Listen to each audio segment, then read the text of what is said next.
तो अब हम ऑफिशियली अपने सिलेबस को शुरू कर रहे हैं। कौन सा टॉपिक बेटा? वर्ब। सभी बच्चे बोलो क्या टॉपिक शुरू किया? वर्ब। मैं फटाफट से एक क्विक रिवीजन दूंगी क्योंकि वर्ब मैं पिछले हफ्ते तुम्हें मोटी मोटी समझा चुकी हूँ। वर्ब इंग्लिश में करती है दो काम। पहला होता है एक्शन और दूसरा होता है स्टेट। एक्शन का मतलब जो काम का होना दिखाए और किताबें इसे कहती हैं मेन वर्ब।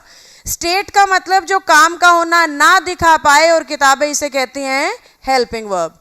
जो भी शब्द इंग्लिश में मेन वर्ब होते हैं बेटा, इनके हिंदी मीनिंग में हमेशा ना मिलेगा, और जो भी शब्द मेन वर्ब होंगे उनकी कितनी फॉर्म्स मिलेंगी? 5 फॉर्म्स। इन 5 फॉर्म्स में से पहली फॉर्म हमेशा प्लूरल होगी, जबकि 5वीं फॉर्म हमेशा सिंगुलर होगी। 5वीं फॉर्म से मेरा मतलब है जिस पे SEIS लगा होता है, और पहली फॉर्म से मेरा मतलब है जिस पे SEIS का इस्तेमाल नहीं हो रखा है। जैसे कि अगर हमने कहा गोज तो ये सिंगुलर वर्ब है, लेकिन अगर हमने कहा गो तो ये प्लूरल वर्ब है। अगर हमने कहा कम्स तो ये सिंगुलर वर्ब है, लेकिन अगर हमने कहा कम तो ये प्लूरल वर्ब है।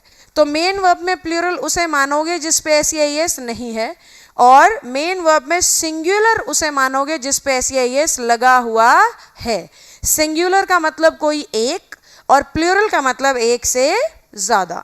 उसी तरीके से हेल्पिंग वर्ब में भी होता है बेटा। हेल्पिंग वर्ब का सिंगुलर होंगी हमेशा इज, एम, वॉज, हैज और डज।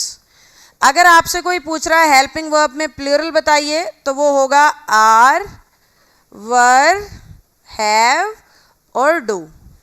कुछ हेल्पिंग वर्ब ऐसी होती हैं जो सिंगुलर भी होती हैं और प्लूरल भी होती हैं। वो कौन सी हैं? डिड, हैड और सारी की सारी model auxiliaries can, could, may, might.